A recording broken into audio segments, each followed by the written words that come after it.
Come on.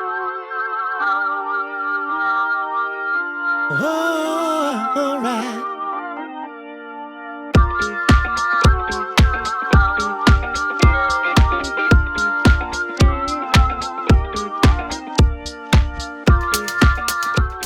And I've been coaching sports and racquetball off and on for about 42 years now. We're here for a conversation with Leon Thomas about his Racquetball Revival program. And the coach they found was Mr. Leon. And throughout the years, he's been a really great coach in teaching me everything and guiding me through the sport. And I'm happy to have him. And he's the reason why I'm here today. Longtime friends Leon and Jay have a brief discussion. Let's hear what they had to say. What made you focus on racquetball? Yeah, Jay, one of the things that I've found in racquetball as opposed to other sports, that's the only individual sport that I've ever coached. Everything else has been around the team concept. And one of the things that I like is being able to work with a kid who thinks they're not an athlete. So I really like the idea of seeing the light bulb go off in a player's head, in a racquetball player's head, and then the success, the feeling of accomplishment. I really like that. So that's what really led me to focus heavily on racquetball.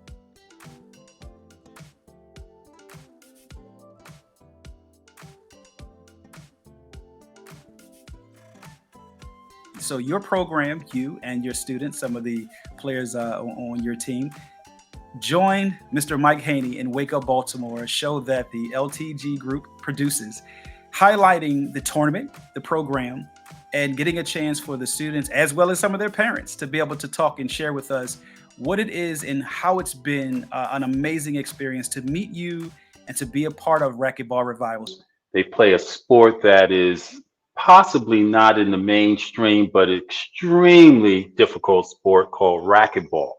And but let's bring their coach on. Let's bring their coach to talk about. Leon, how you doing? Hey, Mike, I'm good. How are you? Leon, I'm doing fantastic, man. And racquetball, I've always wanted to play racquetball, but I could never find four walls, bigger than my room. And you have found a place, and you found some young people in the greater Baltimore area to coach and play. I can't say enough wonderful things about Coach Leon, and his demeanor with the kids, the way that he responds to them. Charlie has a lot of respect for him. Mr. Leon is really enthusiastic when he teaches them, so he's really enjoyed that. So it's just good to see him like a sport, stick to it, and really try to learn and be improve from it. So it's just been a wonderful experience for him. And he's being with Mr. Leon and with all the coaching and everybody, it's not just about learning about racquetball. It's also about just with the conversations throughout the practice and during the breaks. It's a good life lesson.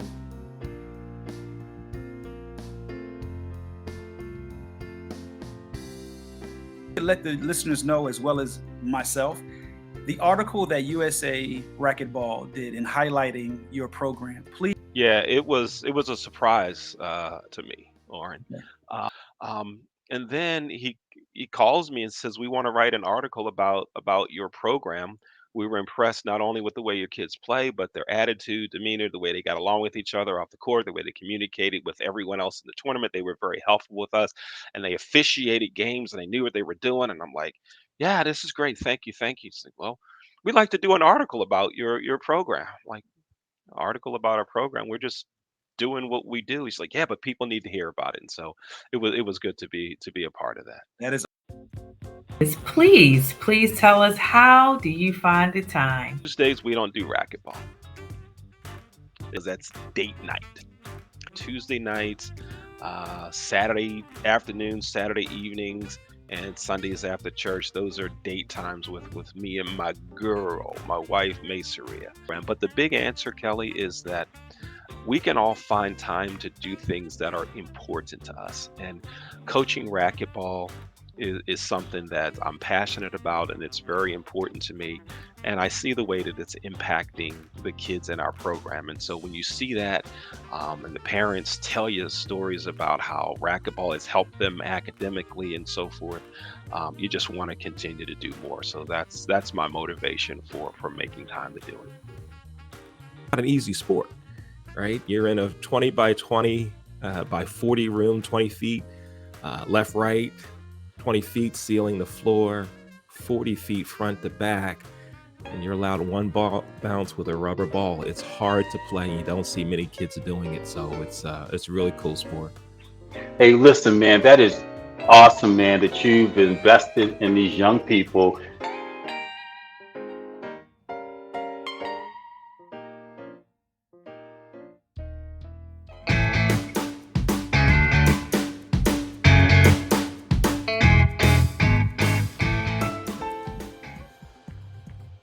Well, 7:44, and keeping your Zoom audience engaged is key, and it's getting extremely difficult as COVID fatigue sets in and the pajama bottom meetings seem just endless. Joining us now via Zoom, a man that has been doing online training platforms for years before COVID forced us to sit behind a screen all day.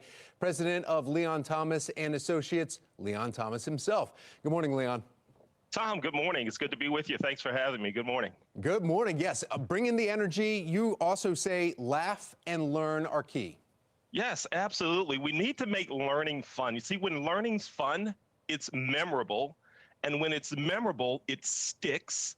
And when it sticks, it gets done. You want me to play a trumpet solo? Okay, no, I won't wake everybody up with the trumpet solo. But you see, you're laughing already. This is memorable. So you have to make learning fun. And even in this virtual environment, we can still make learning fun. Yeah, well, you do that by contacting people through a screen. It's a lot more difficult than when you actually used to travel around to those different corporations and actually talk to people, engaging them in person. What you're seeing here on the screen, though, what you see with all these Zoom meetings, what is the number one thing that people are doing wrong?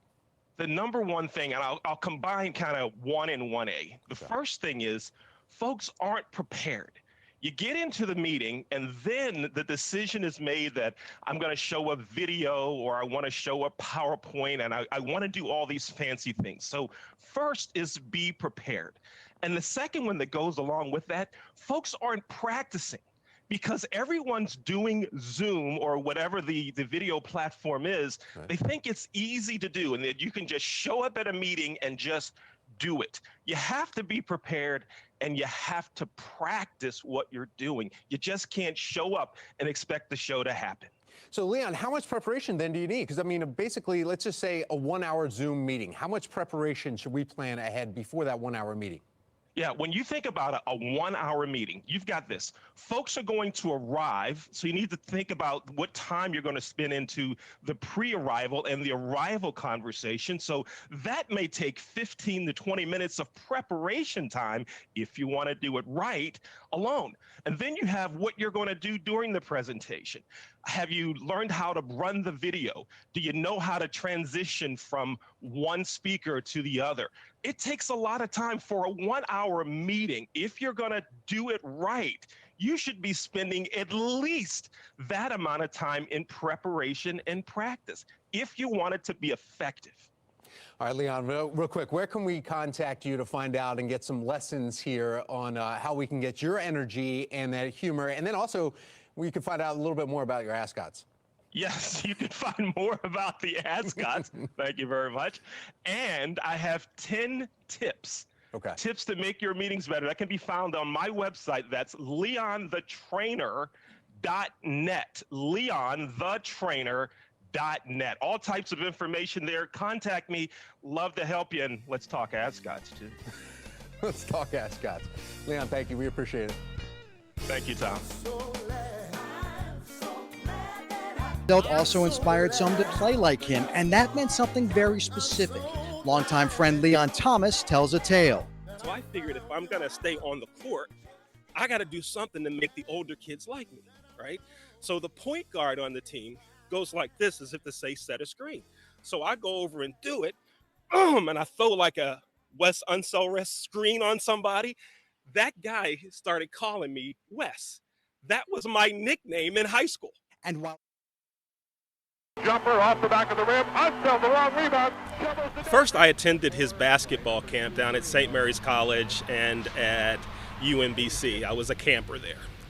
And during my senior year of high school at Mount St. Joe, I was looking for an internship type thing. And so I called the Unseld school, which is, 2 miles away from Mount St. Joe. So I called and said I'd like to do an internship there, and they said, yeah, why don't you come on down, we'll talk to you about it, kind of like a little interview. So we schedule it.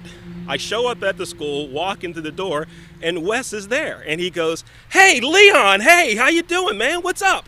Like, hey, I'm here for the interview, right? So he remembered me from way back then, right? He remembers me, right? So then let's fast forward probably 20 years from that date. I'm walking through Walmart in Catonsville, and I've got my cart and I'm pushing my things through, and I hear this big booming voice, hey, Leon. And I look and there's nobody there. I push a little further, hey, Leon. And I look, there's nobody there.